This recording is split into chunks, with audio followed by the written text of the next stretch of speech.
Okay, recording. Testing, all testing. All good? Yeah, I think so. Do you remember the names of all your dogs? Yeah. It's pretty simple. Brownie, Whitey, Blackie. This is really a lifetime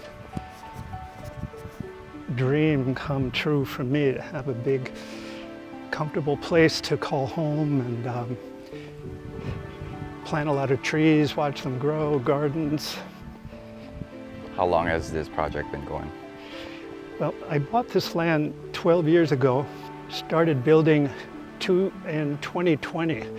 So it took us 2 years to build everything, which decided to save money and design and project manage the whole place ourselves. So I was really fond of stone walls, as you can see. And, Yeah, I like it. I met this really talented short Thai man who he helped his father build the walls across the street from my old factory workshop. All this space over here, what are you thinking? These are just plots to build houses on. Oh, okay. Part of the plan was expecting to run out of money when we built this place because there's so much to do.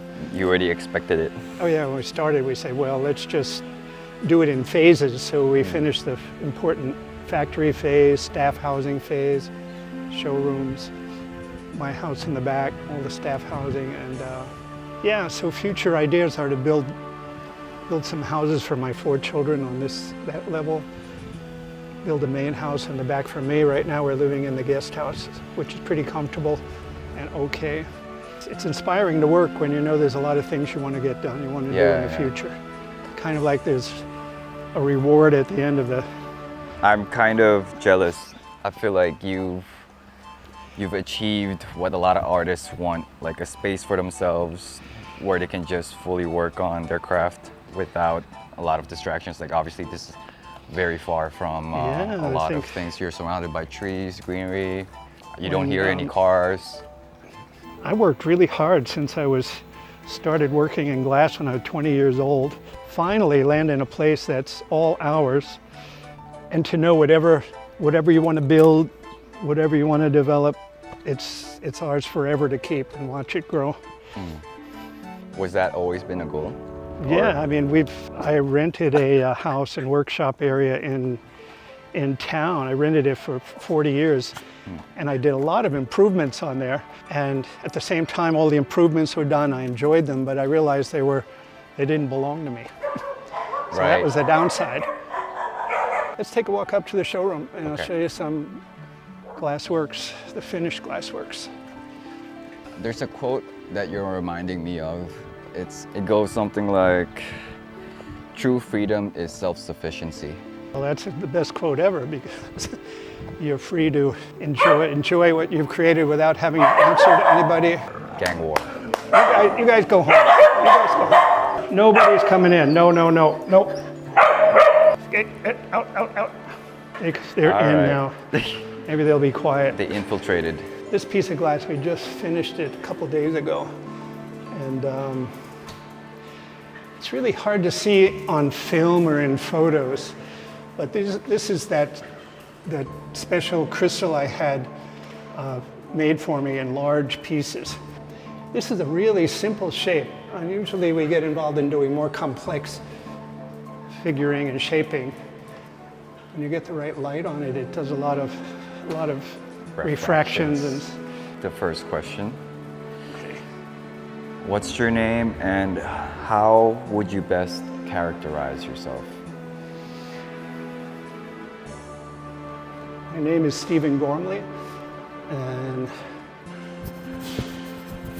I'm a happy guy in my early 70s. I like to focus on designing and building things, which is effortless for me. I'm just drawn to solving problems with detailing things that we want to build. Right down from the nuts and bolts to the finishes to the effects. And I'm really fortunate to have a great group of guys that I've worked with for some of them 40 years on my staff. We all share the same dedication to the projects.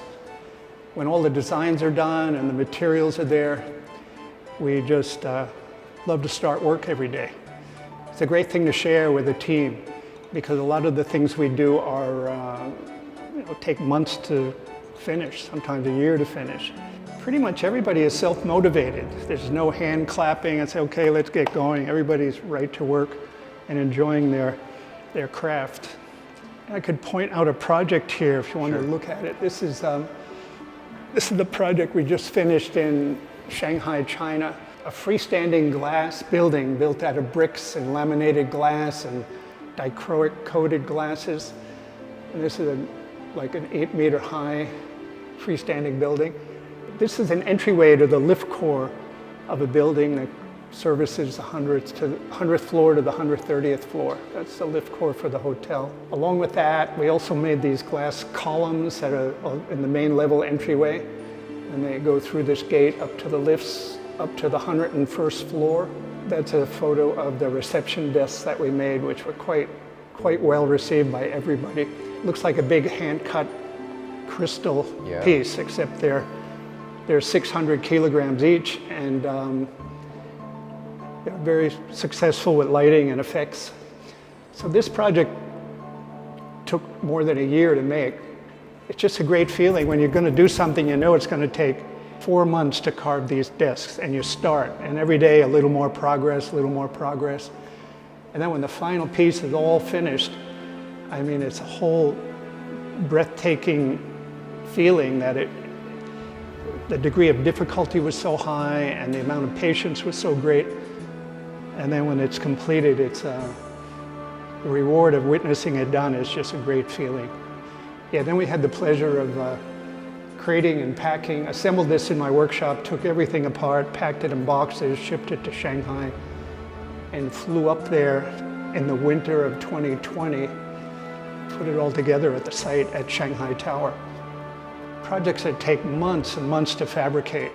I think it defines our company that we're able to execute work on this scale. I think we've done over 100 5-star hotel projects scattered around the world. 100 5-star hotels. Yeah. Wow. That's why my hair is so gray. It wasn't easy. How I would characterize myself as somebody that's just very determined to solve whatever problems are necessary, overcome any obstacles, and figure it out as we go along, step by step. A lot of the things we do, we have to invent tools. We have to design and build special tools to execute a special type of work. Like these reception desks, we had to build a vehicle where we mounted the glass in the middle, and then we could move it, rotate it, and turn it on its side, and have ladders and climb all over it to carve it. We didn't have all that figured out when we started. We just got started and realized we're going to need that. So it was a lot of, fearlessness about just ready to do whatever's necessary and overcome difficulties. I think when you have a lot of confidence in your techniques and your skills, it makes a big difference if you're going to undertake a difficult project. You know that we know how to do it. We know that we can figure out how to do it. That keeps us going. In fact, one designer that I work with longer than anybody, about 35 years, he commented to me one day that said, the greatest thing about working with you is that you never say no. If we ask you if you can do. In fact, when I met this guy, the first time I met him, his name is Robert Bilke, and he worked for Hirsch Bedner Associates at the time in Hong Kong. He founded their Hong Kong office. I met with the librarian and I met with Bob Bilke by chance. And after about 10 minutes, he said, well, I have this project. I need to build a freestanding glass gazebo, a crystal glass gazebo. He said, but it's big. It's about 8 meters tall and 8 meters wide, and we have to erect it in France. And he asked if I thought I could do that. And I just said, of course I didn't say no. I said, yes, we can do it. So he said, great, I am leaving. I have a meeting right now, but we'll send you all the drawings. And that's how I got to know him. That was the first meeting I had with him. And that project, in fact, is a photograph on the wall over here. We finished that in 1986. So that was 38 years ago. It wound up being 10 meters high when we finally got all the details done, with an internal steel structure, So we fabricated all the steelworks, all the glassworks here in Thailand. And then we also did about 100 meters of giant room screens in glass with carvings all over it. We shipped all this stuff over there. We had the pleasure of working with the French contractor who was supposed to install it, but claimed that he couldn't do it because it was impossible. And we had a crisis to sort that out. I flew over more staff and more people and helpers, and we erected it ourselves. When you do projects like that, you kind of builds a certain toughness in you that you can solve problems on the fly. You know, if you're going to worry about, oh, it might be too hard, or this might not work, we might not know what to do, you never get involved. Right. Do you have a title for yourself? Probably the most applicable name is that I'm a glass artist. We really do a lot of engineering in all of our work, especially working with glass in public places. It has to be safe, it has to be strong. Making large things that are overhead, you have to have a lot of proper engineering involved. Yeah, these are quite intricate.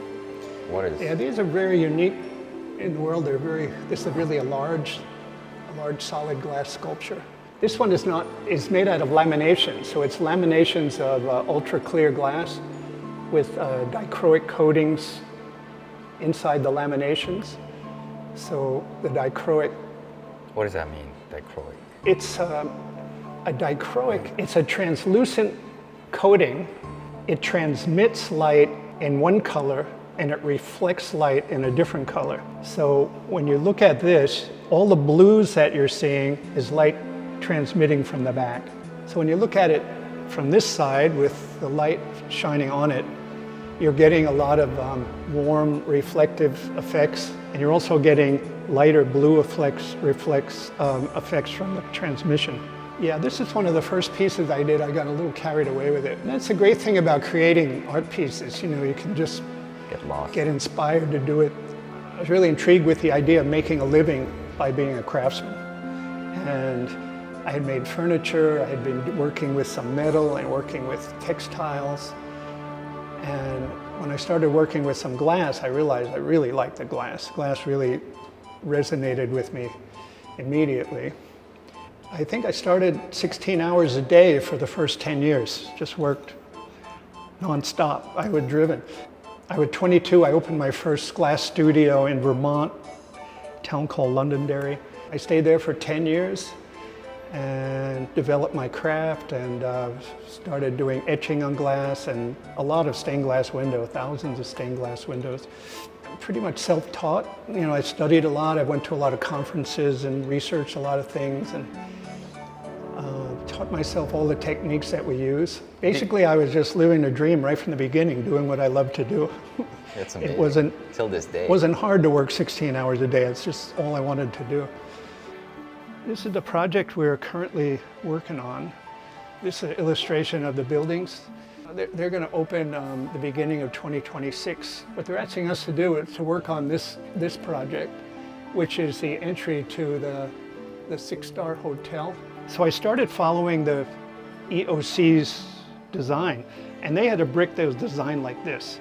It's an exciting concept, but these things are so heavy and so difficult to make. We made this from a drawing they gave us. Mm-hmm. I said it's going to be, it's going to be like, what? Super heavy. So to give you a quick idea, this model I made just to study the size and the scale of it, that's the real height from there all the way to the ground. And it goes from this column all the way over to the other column way over there. It's like a football field of freaking glass. All handmade individual bricks that are cut and polished and right? It was an awesome amount of work. So the client came and looked at all this and he said, yeah, it's great, wonderful, but we don't have 40 million baht. I was worried that we weren't charging enough money because of the scale of the work. It was going to take a super long time to do it. So everybody started putting their thinking cap on, and to get the weight down, I wound up designing a brick that's hollow. I made a mold, I formed it, easier to make, not so heavy. I do a lot of work with my ovens. I have 3 ovens. And these are pretty cool. They get really hot. It's like a big pizza oven, except it gets really hot. I'll show you what's in there. Yeah, this is a big toaster oven with heavy-duty heating elements. I've never seen anything like this. What we do with glass, we don't like pour hot glass. Like when you see glass blowers blowing glass, it's Right. hot and drippy. We don't get the glass that hot. We get it to 800 degrees, and at 800 degrees, it's glowing completely red. Can you share a moment in your life that have shaped who you are today? Only one, one moment. Yeah, it's hard. You could pick. You know, if you're going to pick one moment, it would have to be a pretty dramatic moment, right? Like some traumatic moment. I think for me, being in my 20s, when I first set up my first glass studio in Vermont, you know, I've always loved nature. I've always been attracted to beautiful places, and I've lived there for a while. And so I set up my studio. It was in a ski region, okay, a short story, a ski area. So in the summertime, people rented their houses out for the summer. And then in the winter, they rented them to ski people. And I was hiking through the woods. I came upon a lake, and I noticed a trail on the other side of the lake. I walked around the lake, and I walked up the trail. When I got to the top of the trail, there was this beautiful compound of old houses. One of the most outstanding moments, because it was my dream. It was a dream to live in a place like that. There were houses that were about 50 years old, really well built in the middle of the forest. Very unusual. They had electricity and a telephone line going in. The whole place was closed up for the winter, and I went up, and on the door was a business card. So I took the business card and called the owner, who lived in New York City, and told him my story. And he said, yeah, I'd be happy to have you live in my place and take care of it. He said, you don't have to pay any rent, you just be the caretaker. Living there created the trajectory of my whole career. It was just so incredibly beautiful. You know, as a young artist, didn't have any money, and this was all without any cost. It just was given to me as a gift to live there and take care of the place. I don't know if that's a long story answer to your question, but when I think about it, that was the beginning of one of the most productive periods of my life, where I was working alone and doing that 16-hour-a-day thing, totally committed, beautiful place, chopping firewood, skiing back and forth to work, dramatic seasons and beauty. That was the beginning of a decade I spent there. All of the inspirations really sprouted there. They began there. And then I worked hard to follow those inspirations and achieve everything we've achieved, and here we are now today. Yeah. How old were you then? I was 20. I've been self-employed forever. I've never had a job for anybody else, always doing stuff. And so all those experiences actually give you confidence that you can actually do stuff. yeah, you know? for sure. And then you're not afraid to try to do bigger things, bigger things, bigger things. I guess it's exciting when you're, you know, on the edge of doing challenging things, where if things don't go right, you know, your career's over. You know, if you try to do something that totally doesn't work or fails, or So you got to go all in. yeah, it's all or nothing. Yeah. It's really the challenges that make us strong, you know. It's when you're challenged with things, and throughout everybody's life there are unexpected challenges. You just have to be strong enough to never stop fighting to overcome what has to be overcome. Not be afraid to accept difficult projects. You know, always had the feeling that you make your own luck, and the famous quote is, you know, the harder you try, the luckier you get. That's true. You know, the more you try, the more things work out. You know, when you try hard, when you really put everything you got into it, and you really love what you're doing, it seems like it's painless, even though it's difficult. You know, you're going through stressful things, you're going through physically demanding things, but it doesn't hurt and it doesn't burn. It's just like there's like an energy inside your heart that's just allowing you to put this big effort without holding back. And that's what it takes to get things done and do difficult things. It takes an inner strength, commitment, and confidence and all that. Yeah, so the future now is Maya over there, who's very talented and really a talented artist. I have 3 sons, and 2 of them are working with me. And I hope when Maya's finished with her illustrious studies that she'll find a place and an interest to work together with us. We're doing a lot of creative stuff, and somebody who's creativity is as accomplished as Maya's, could definitely find a lot of rewarding, interesting things to do with our company. But I don't plan on retiring. I just plan on staying healthy for at least another 10 years of working. I don't know. I have nothing else I'd rather do. Okay, play golf once a week, but more than that, all I want to do is keep making glass. So, see how that goes. Thank you so much. I feel like it really has been a pleasure interviewing you. I learned a lot, and I'm grateful to have experienced the fruits of your labor. I think you're doing a lot of interesting things yourself, and nice to get to know you also. Yeah, amazing. Yeah. Thank you guys. Yes, Rashawn, thanks for the camera work.